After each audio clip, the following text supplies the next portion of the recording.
بسم اللہ الرحمن الرحیم۔ کتاب الصوم، روزے کا بیان۔ روزہ لغت میں کہتے ہیں مطلقاً کسی چیز سے تھوڑی دیر کے لیے باز رہنا، کسی چیز سے یا کسی فعل سے تھوڑی دیر کے لیے رک جانا یا باز رہنا، اس کو روزہ کہتے ہیں۔ یعنی امساک عن الشیء، امساک عن الفعل ساعتاً۔ اور اصطلاح شرع میں روزہ کہتے ہیں صبح صادق سے لے کر کے غروب آفتاب تک کھانے پینے اور جماع کرنے سے، اور جو ان چیزوں کے حکم میں ہے ان سے باز رہنا۔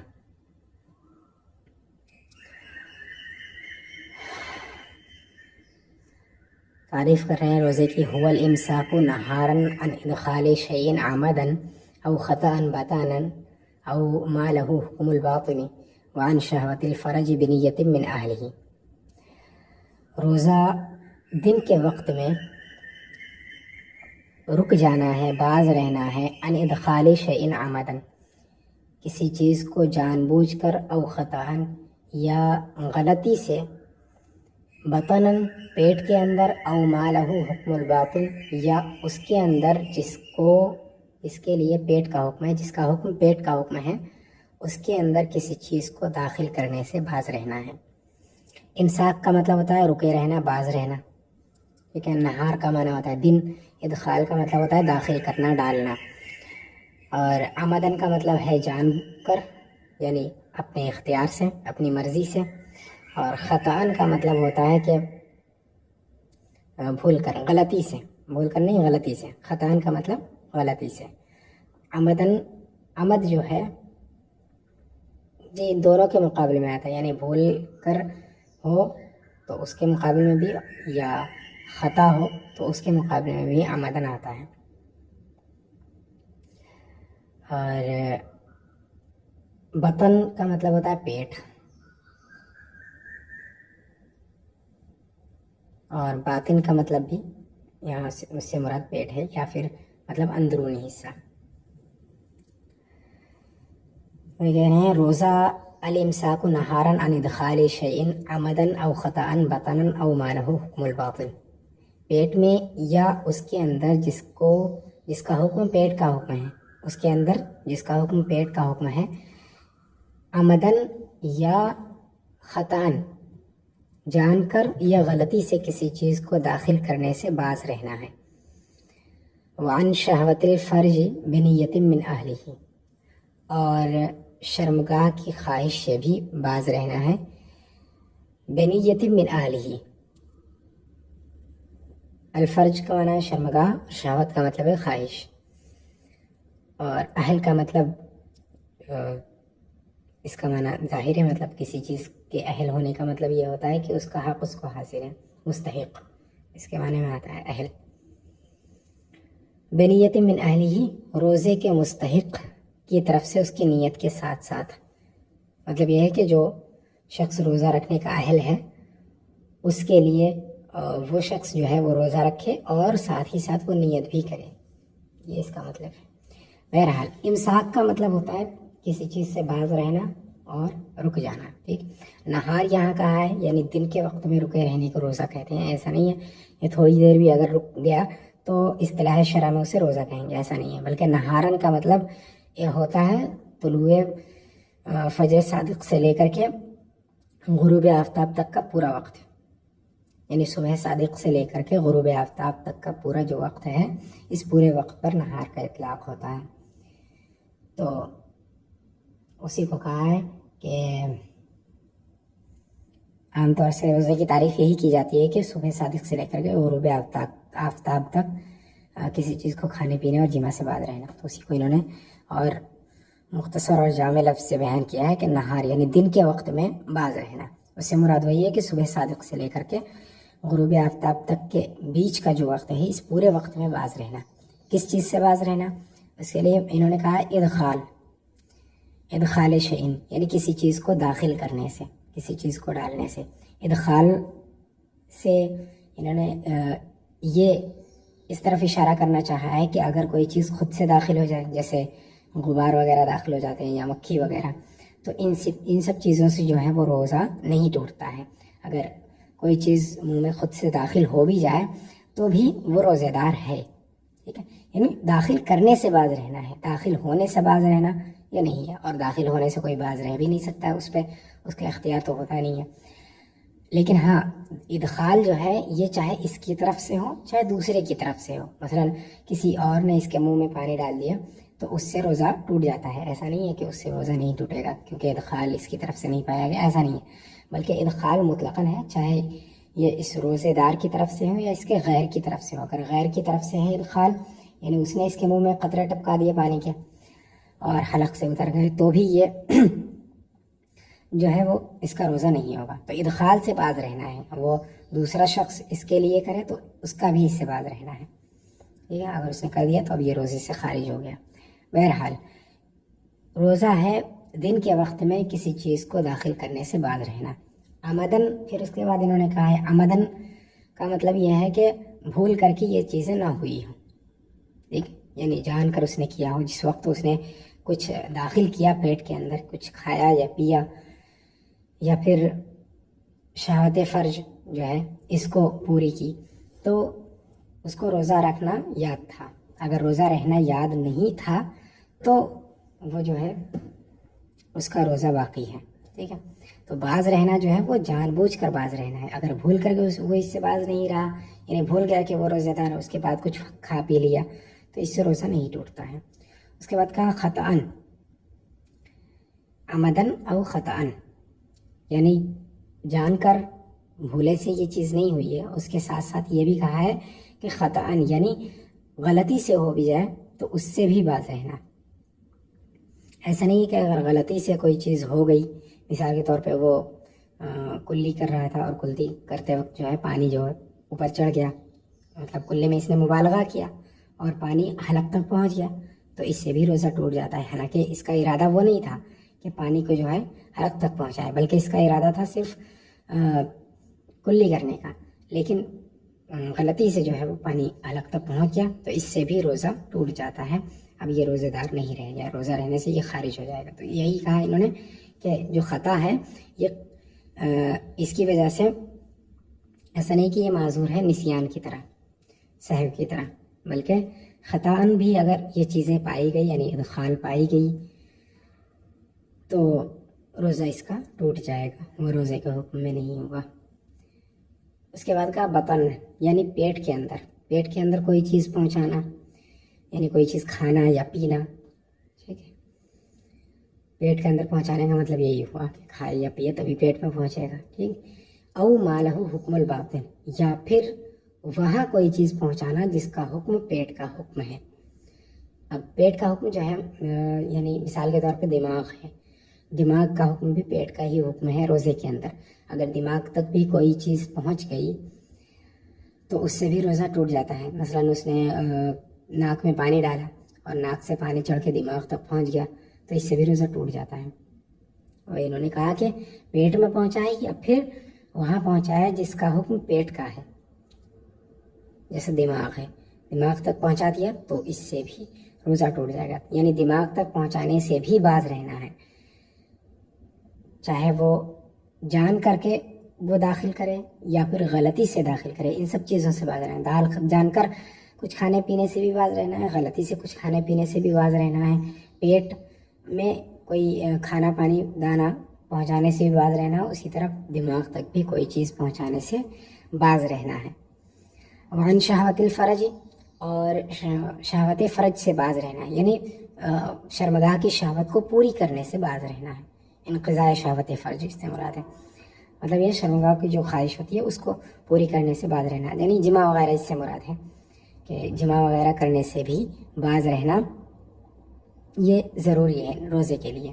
اگر اس سے بھی باز نہیں رہا، یعنی کھانے پینے سے باز ہے لیکن جماع سے باز نہیں ہے، تو بھی اس کا روزہ نہیں ہے، یہ روزہ ہے ہی نہیں، ٹھیک ہے۔ اس کے بعد انہوں نے کہا ہے بنیت من اہلہ، یعنی روزے کے اہل کی طرف سے نیت ہو، نیت کا ہونا یہ روزے کے اندر شرط ہے، ٹھیک ہے۔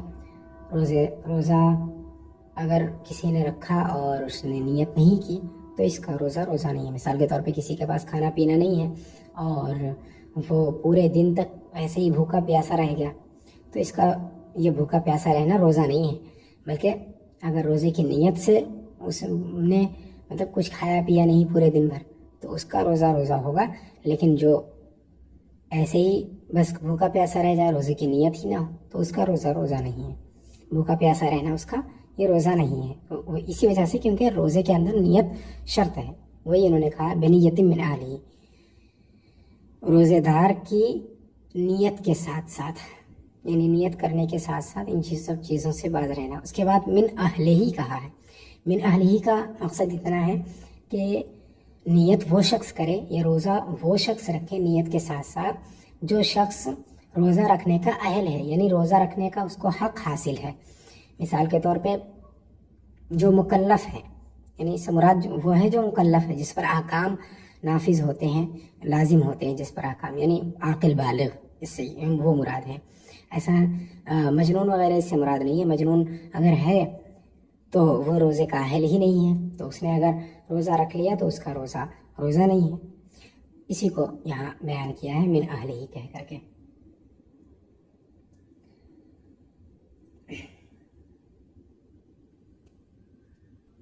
ایسے ہی کافر ہیں.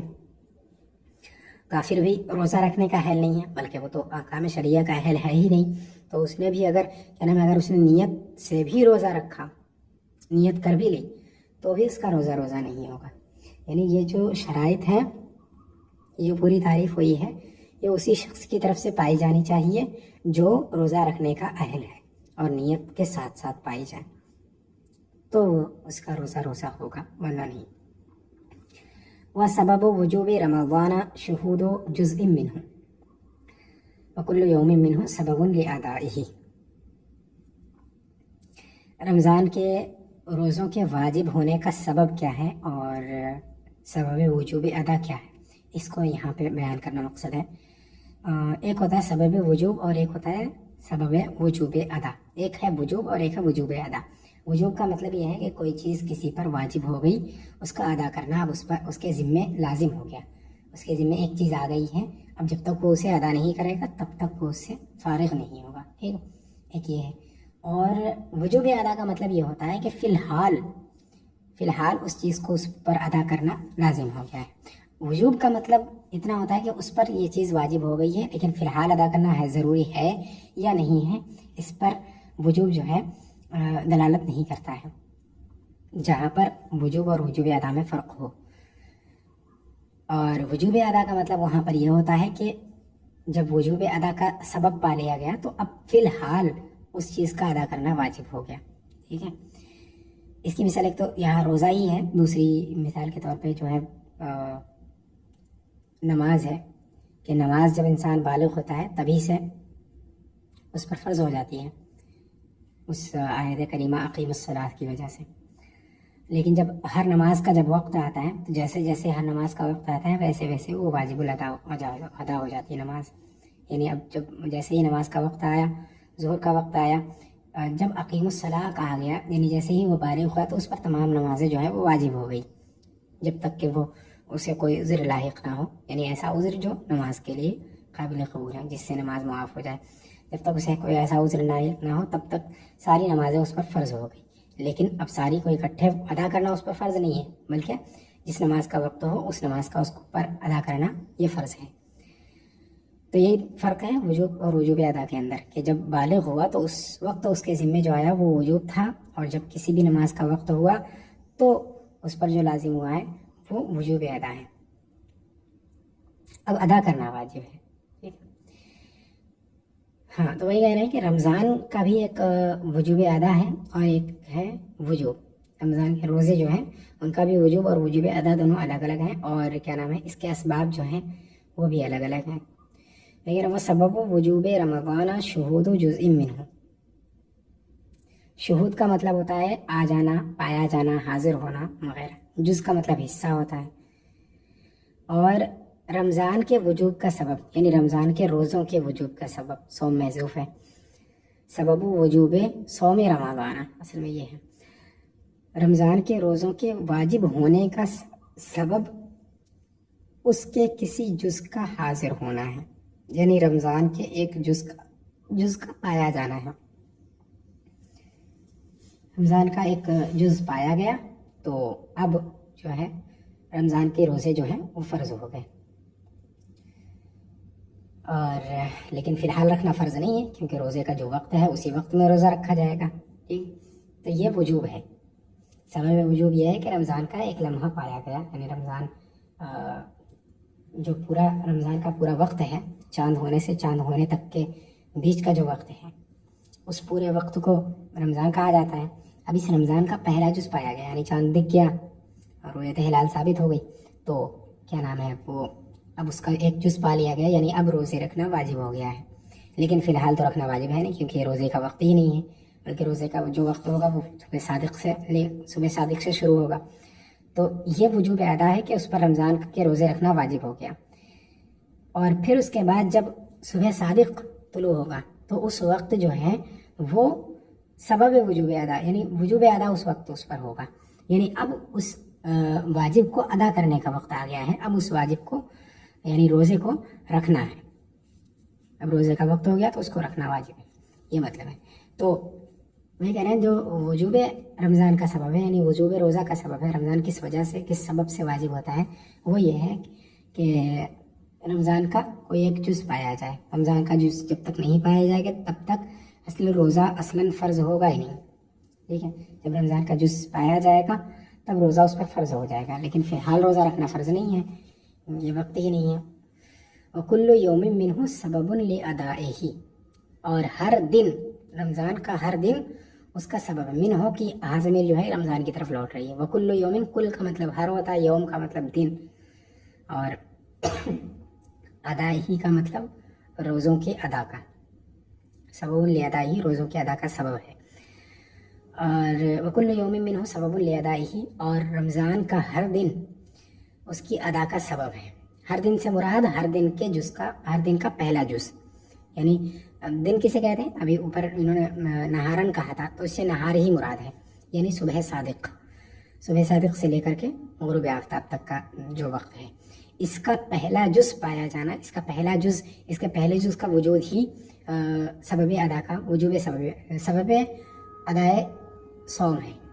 ٹھیک ہے، یعنی جیسے ہی طلوع صبح صادق کا پہلا جز پایا جاتا ہے، ویسے ہی روزہ رکھنا جو ہے فی الحال واجب ہو جاتا ہے. ٹھیک ہے، اور اس سے مراد پورا دن نہیں ہے، کیونکہ پورا دن اگر سبب ادا ہوگا تو جب پورا سبب نہیں پایا جائے گا تب تک روزہ رکھنا اس پر فرض نہیں ہوگا، روزے کا ادا کرنا اس پر فرض نہیں ہوگا جب تک پورا سبب نہیں پایا جائے گا.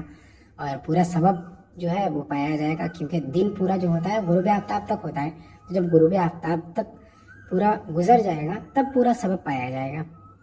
اسی وجہ سے کل یوم منہ کا مطلب یہ ہے کہ ہر دن کے جز کا، ہر دن کا پہلا جز، اس سے مراد ہر دن نہیں ہے بلکہ ہر دن کا پہلا جز ہے. تو ہر دن کا پہلا جز جیسے ہی پایا جائے گا ویسے ہی روزے کا ادا کرنا واجب ہو جائے گا کہ اب روزہ رکھنا ہے فی الحال. اور جب رمضان کا کوئی جز پایا جائے گا تو اس وقت یہ ہوگا کہ روزہ رکھنا اس پر واجب ہوا ہے، لیکن فی الحال رکھنا واجب نہیں ہے، بلکہ جب اس کا سبب ادا پایا جائے گا تب روزہ رکھنا فی الحال واجب ہو جائے گا. وَهُوَ فَرْضٌ أَدَاءً وَقَضَاءً عَلَى مَنِ اجْتَمَعَ فِيهِ أَرْبَعَةَ أَشْيَاءَ. روزے کا حکم ہے، یہ روزے کا حکم کا بیان ہے کہ روزہ جو ہے یہ واجب ہے، فرض ہے، کیا ہے؟ وہی کہہ رہے ہیں وَهُوَ فَرْضٌ أَدَاءً وَقَضَاءً.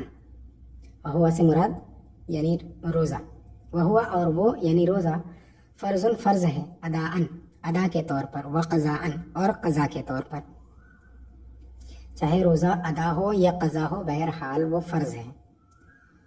ادا کا مطلب یہ ہوا کہ جس رمضان کے روزے ہیں اسی رمضان میں رکھے جا رہے ہیں. مثلا اسی رمضان میں، یعنی انسان بالغ ہوا، لڑکا بالغ ہوا اسی سال میں، اور اس سال رمضان کا وقت آیا اور اسی سال اس نے روزے رکھے تو یہ روزے ادا ہے. ٹھیک ہے، اسی سال روزے رکھے تو یہ روزے ادا ہے. تو یہ جو ادا کر رہا ہے وہ یہ جو فرض ادا کر رہا ہے وہ ادا کے طور پر ادا کر رہا ہے. اور رمضان گزرنے کے بعد اگر کوئی شخص ادا کرے، یعنی رمضان میں اس نے روزے نہیں رکھے اور پھر رمضان کے بعد روزے رکھ رہا ہے، تو یہ رمضان کے بعد جو روزے رکھنا ہے یہ قضا کے طور پر فرض ہے. یعنی ایسا نہیں ہے کہ رمضان میں اگر کسی نے روزے نہیں رکھے تو اس سے فرضیت ساقط ہو جائے گی، ایسا نہیں ہے، بلکہ فرضیت ابھی بھی اس کے ذمے ہے، لیکن وہی فرض جو ادا کے طور پر تھا اب وہ قضا کے طور پر ہو گیا ہے، کیونکہ اس کا وقت گزر چکا ہے۔ اور ہر چیز جب اپنے وقت پر کی جائے، اپنے وقت پر اس کو بجا لایا جائے تو وہ ادا ہوتا ہے، اور جب وقت گزرنے کے بعد اسے بجا لایا جائے تو وہ قضا ہے۔ لہذا وقت جب گزر چکا ہے تو وہ قضا ہے، لیکن اس کا حکم ابھی بھی وہی ہے کہ ابھی بھی وہ اس کے ذمے فرض کے طور پر ہی لازم ہے، ٹھیک ہے۔ تو اس کا روزے کا حکم جو ہے وہ فرض ہونا ہے کہ روزہ فرض ہے، چاہے وہ رمضان کے اندر ادا کرے یا رمضان میں چھوڑ کے رمضان کے بعد ادا کرے۔ فرق یہ ہے کہ رمضان میں ادا کرے تو ادا ہے، رمضان کے بعد ادا کرے تو وہ قضا ہے۔ کس پر روزہ فرض ہے؟ یعنی الا من اجتمع فیہ اربعۃ اشیاء، اس شخص پر جس کے اندر 4 چیزیں جمع ہوں۔ اجتماع یجتمع کا معنی ہوتا ہے اکٹھا ہونا، جمع ہونا۔ الا من، اس پر، اجتماع فیہ، جس میں جمع ہو جائیں، اس میں اکٹھے ہو جائیں، اربعۃ اشیاء، 4 چیزیں۔ اشیاء کا مطلب چیزیں، شے کی جمع ہے اشیاء، اربعۃ کا مطلب 4 ہے۔ اربعۃ اشیاء، 4 چیزیں جس میں جمع ہو جائیں اس پر روزہ رکھنا فرض ہے۔ اب 4 چیزیں کون سی ہیں؟ یعنی یہ شرائط ہیں، روزے کے فرض ہونے کے 4 شرائط یہاں بیان کر رہے ہیں۔ الاسلام، مسلمان ہونا، سب سے پہلی چیز تو یہی ہے کہ مسلمان ہونا روزے کے فرض ہونے کے لیے شرط ہے کہ جس شخص پر روزہ فرض ہوگا وہ مسلمان ہوگا، مسلمان پر ہی روزہ فرض ہوگا، کافر پر نہیں ہوگا۔ اگر کافر ہے تو اس پر روزہ فرض نہیں ہوگا۔ تو سب سے پہلی شرط ہے مسلمان ہونا، ٹھیک۔ اور اس کے بعد ہے والعقل، عاقل ہونا، یعنی عقل مند ہونا بھی روزے کے واجب ہونے کا، روزے کے فرض ہونے کا سبب ہے، وہ شرط ہے فرض ہونے کے لیے۔ اگر عقل مند نہیں ہے انسان تو اس پر روزہ فرض نہیں ہے، یعنی مجنون ہے تو اس پر روزہ فرض نہیں ہے۔ تو مسلمان ہونا، اس کے بعد عاقل ہونا، یہ دوسری شرط ہے۔ والبلوغ، تیسری شرط ہے بالغ ہونا، نابالغ پر روزہ فرض نہیں ہے کیونکہ وہ مکلف ہی نہیں ہوتا ہے نابالغ، ٹھیک ہے، اس پر احکام لازم نہیں ہوتے، تو یہ روزہ بھی ایک حکم ہے۔ والعلم بالوجوب لمن اسلم بدار الحرب، اور وجوب کا جاننا اس شخص کے لیے جو دار الحرب میں مسلمان ہوا۔ علم کا مطلب ہوتا ہے جاننا، اور لمن، لام لمن، اس کے لیے، ٹھیک ہے۔ اسلم، اسلم یسلم اسلاما کا مطلب مسلمان ہونا، جو مسلمان ہوا بدار الحرب، دار الحرب کا مطلب ہوتا ہے جہاں پر کبھی اسلامی حکومت نہ آئی ہو، اور وہاں پر جو ہے شرائع اسلام، یعنی اسلام کے جو جمعہ، عیدین وغیرہ ہے، ان سب پر پابندی عائد ہو، ان سب کو ادا کرنے کی اجازت نہ ہو، وہ ہے دار الحرب، ٹھیک ہے۔ اور کفار کے جو شاعر ہیں وہاں پر ان کی بالکل اجازت ہو، عام اجازت، تو وہ دار الحرب ہے۔ دار الحرب یعنی جہاں پر کفار کا قبضہ ہو، امان کے ساتھ وہاں پر مسلمان نہ رہتے ہوں۔ تو جو شخص دار الحرب میں مسلمان ہوا، یعنی ایسی جگہ جو مسلمان ہوا ہے، اس شخص کے لیے یہ بھی ضروری ہے، اس شخص کے لیے شرط ایک اور ہے، وہ شرط یہ ہے کہ وہ یہ جان لے کہ روزہ بھی کوئی چیز ہے اور روزہ بھی فرض ہے، ٹھیک ہے، روزہ مسلمانوں پر فرض ہے، اس کو یہ بات جاننا بھی ضروری ہے اس کے لیے، کیونکہ دار الحرب میں جہالت عذر ہے، دار الحرب میں احکام شرائع سے، احکام شریعت سے جاہل رہنا، احکام شریعت کا معلوم نہ ہونا عذر ہے، ٹھیک ہے۔ اس کے لیے مطلب یہ ہے کہ اگر ایک عادل شخص بھی اسے بتا دے یا پھر 2 مستور الحال بتا دیں تو بھی علم اس سے ہو جائے گا، یعنی ایک عادل شخص نے اسے بتا دیا کہ رمضان کے روزے فرض ہیں تو اس پر واجب ہو جائے گا روزہ، یا پھر 2 ایسے لوگوں نے بتا دیا جن کی حالت پوشیدہ ہے، جن کے بارے میں معلوم نہیں کہ یہ فاسق ہیں یا پھر عادل ہیں، تو انہوں نے بھی اسے بتایا کہ رمضان کے روزے فرض ہیں تو اس پر روزے رکھنا واجب ہے، فرض ہے۔ اول کون بدار الاسلام، یہ تو اس کے لیے تھا جو دار الحرب میں مسلمان ہوا، ٹھیک، یا پھر اول کون، کون کا مطلب ہونا، بدار الاسلام، دار الاسلام میں، یا پھر دار الاسلام میں ہونا۔ دار الاسلام وہاں جہاں اسلامی حکومت قائم ہو یا نہ قائم ہو، لیکن شرائع پر پابندی نہ ہو، شاعر اسلام پر پابندی نہ ہو، ان کو ادا کرنے کی اجازت ہو، اور مسلمان عام امان اول پر وہاں رہتے ہوں، یعنی امان مسلمانوں کو حاصل ہو اور دینی شعائر جو ہیں انہیں ادا کرنے کی جو ہے اجازت ہو۔ تو ایسی جگہ پر ہونا یہ کافی ہے، یہاں پر علم ہونا ضروری نہیں ہے، کیونکہ دارالاسلام میں جہالت عذر نہیں ہے۔ دارالاسلام میں اگر کسی کو کوئی حکم شرعی معلوم نہیں ہے تو ایسا نہیں ہے کہ اس سے وہ حکم ساقط ہو جائے گا، بلکہ اس پر ابھی بھی وہ حکم لازم ہے، اس پر یہ واجب تھا کہ اس کا علم وہ سیکھتا۔ ٹھیک ہے، تو 3 شرطیں ہیں، وہ 4 شرطیں ہیں۔ پہلی شرط تو یہ ہے کہ مسلمان ہونا، دوسری ہے عقل مند ہونا، تیسری ہے بالغ ہونا۔ چوتھی شرط جو ہے وہ 2 لوگوں کے لیے 2 طور سے ہے۔ اگر وہ مسلمان دارالحرب میں مسلمان ہوا ہے اور روزے کی فرضیت کا اسے علم ہونا بھی شرط ہے۔ اگر علم ہے تو اس پر روزہ فرض ہے، اگر علم نہیں ہے تو روزہ فرض نہیں ہے۔ اور یا پھر اس کا محض اتنا کافی ہے مسلمان کا کہ وہ دارالاسلام میں رہے۔ دارالاسلام میں اگر ہے تو جانے یا نہ جانے بہرحال اس پر روزہ فرض ہے۔ شرط یہ ہے کہ اگر دارالحرب میں ہے تو جانے یا پھر وہ دارالاسلام میں رہے۔ دارالاسلام میں ہے تو اس پر روزہ فرض ہے۔ وَيُشْتَرَطُ لِوُجُوبِ أَدَائِهِ، یہ جو شرطیں تھیں وہ فرضیت کی تھی۔ یہ شرطیں جب پائی جائیں گی تب انسان پر روزہ فرض ہوگا۔ ٹھیک ہے، اب وجوب ادا کے لیے جو شرطیں ہیں اس کو یہاں سے بیان کر رہے ہیں۔ یہ تو فرضیت کی شرائط تھی، اب ادا کرنا کس پر واجب ہوگا اس کا یہاں سے بیان ہے۔ یعنی اگر یہ شرطیں پائی گئی تو روزہ تو فرض ہے، لیکن ہو سکتا ہے کہ ادا کے طور پر ہو یا قضا کے طور پر ہو۔ ادا کے طور پر ہوگا تو مطلب یہ ہے کہ اسے فی الحال کوئی عذر نہیں ہے، اس لیے اس پر فی الحال روزے ادا کرنا واجب ہے۔ اور اگر قضا کے طور پر ہوگا یعنی کوئی عذر اس کے ساتھ ہے تو قضا کے طور پر فرض ہوگا۔ لیکن یہ 4 شرطیں جس کے اندر پائی گئی اس پر روزہ بہرحال فرض ہوگا ہی ہوگا، چاہے ادا کے طور پر ہو یا قضا کے طور پر ہو۔ ٹھیک، لیکن آگے جو شرطیں آ رہی ہیں یہ شرطیں وہ ہیں کہ اگر یہ پائی گئی تو ادا کے طور پر ہی روزہ رکھنا اس پر فرض ہے، یعنی رمضان میں ہی اس پر روزے رکھنا فرض ہے۔ دیکھیں، اور یشترط شرط لگایا جانا، شرط ہونا۔ وَيُشْتَرَطُ لِوُجُوبِ أَدَائِهِ، اور روزے کے وجوب ادا کی شرطیں ہیں۔ وجوب ادا کے لیے شرط لگائی جاتی ہے الصحت من مرض، مرض سے یعنی بیماری سے صحت یاب ہونا، صحت مند ہونا۔ ٹھیک ہے، مرض مطلب بیماری، صحت یعنی تندرست ہونا پہلی شرط ہے وجوب ادا کے لیے۔ اگر اتنا بیمار ہے کہ وہ روزہ نہیں رکھ سکتا ہے تو اس پر فی الحال روزے رکھنا فرض نہیں ہے، بلکہ جب بعد میں جب یہ عذر ختم ہو جائے، بعد میں جب وہ تندرست ہو جائے تو اس وقت وہ روزے رکھیں۔ وحیض و نفاس، یعنی الصحت من حیض و نفاس، حیض و نفاس سے بھی صحت مند ہونا، مطلب یہ کہ حیض و نفاس سے فارغ ہونا۔ عورت اگر ہے تو اگر حیض و نفاس میں وہ ہے تو اس پر بھی روزہ فی الحال فرض نہیں ہے، لیکن یہ ہے کہ بعد میں اسے قضا رکھنا پڑے گا، کیونکہ جو فرضیت کے شرائط ہیں ان میں سے حیض و نفاس سے خالی ہونا نہیں ہے، بلکہ وجوب ادا کے شرائط میں سے ہے۔ وجوب ادا کے شرائط میں سے ہونے کا مطلب ہی یہی ہے کہ فی الحال تو اس پر روزے رکھنا فرض نہیں ہے، لیکن بعد میں اس پہ روزے رکھنا فرض ہوگا قضا کے طور پر، یہ مطلب ہے۔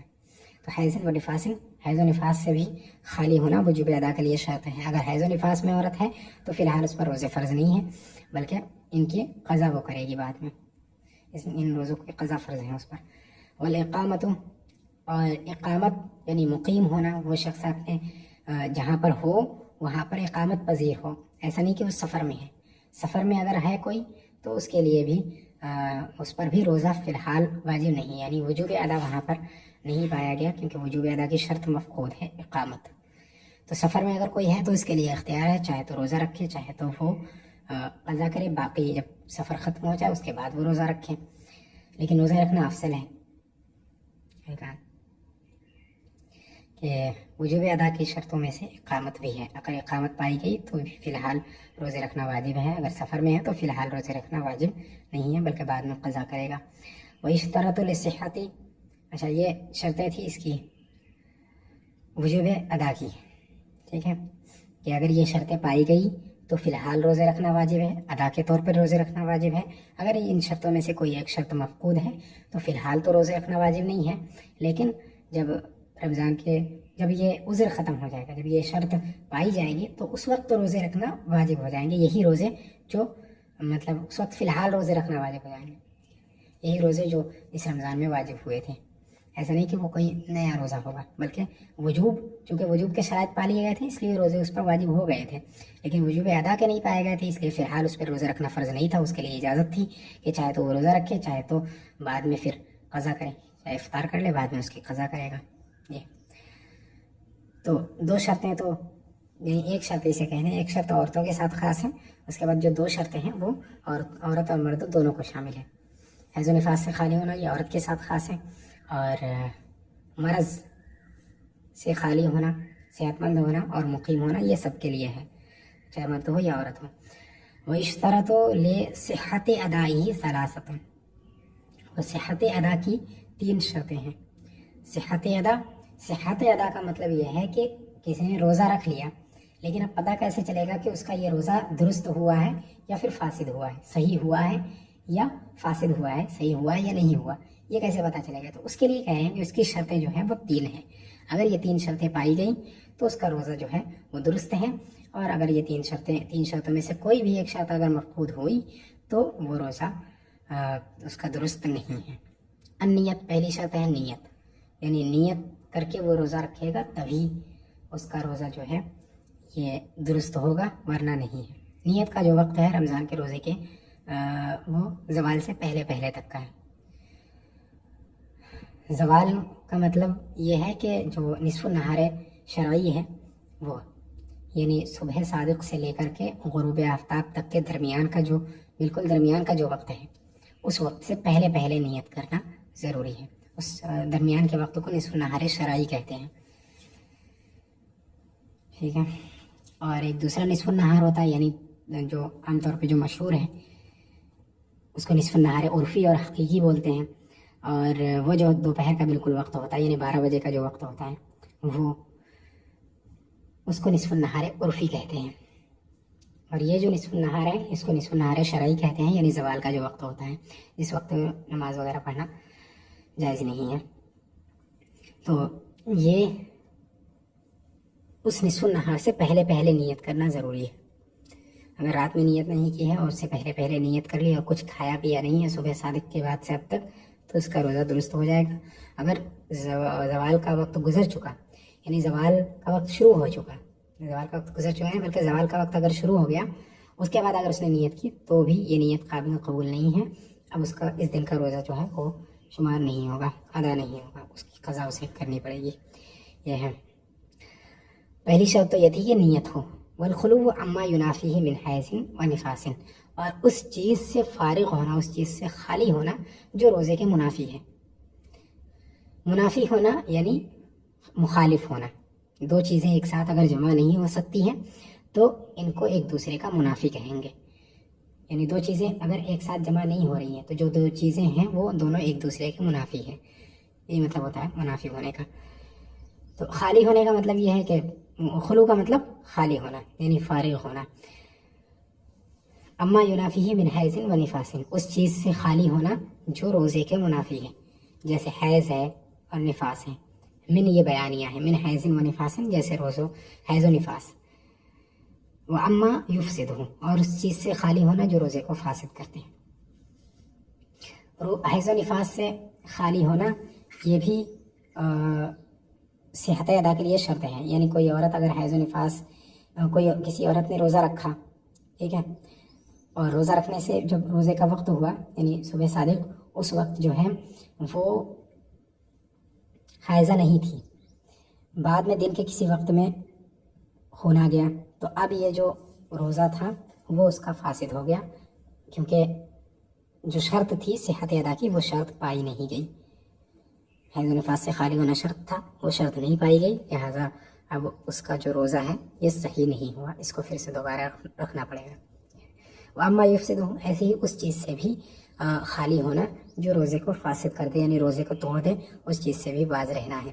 اگر کوئی چیز کھا لیا یا پی لیا تو اب اس کا روزہ جو ہے صحیح نہیں ہوگا، روزہ فاسد ہو گیا، اس کا دوبارہ اس کی قضا کرنی پڑے گی، اور کفارہ واجب ہوتا تو کفارہ بھی دینا پڑے گا۔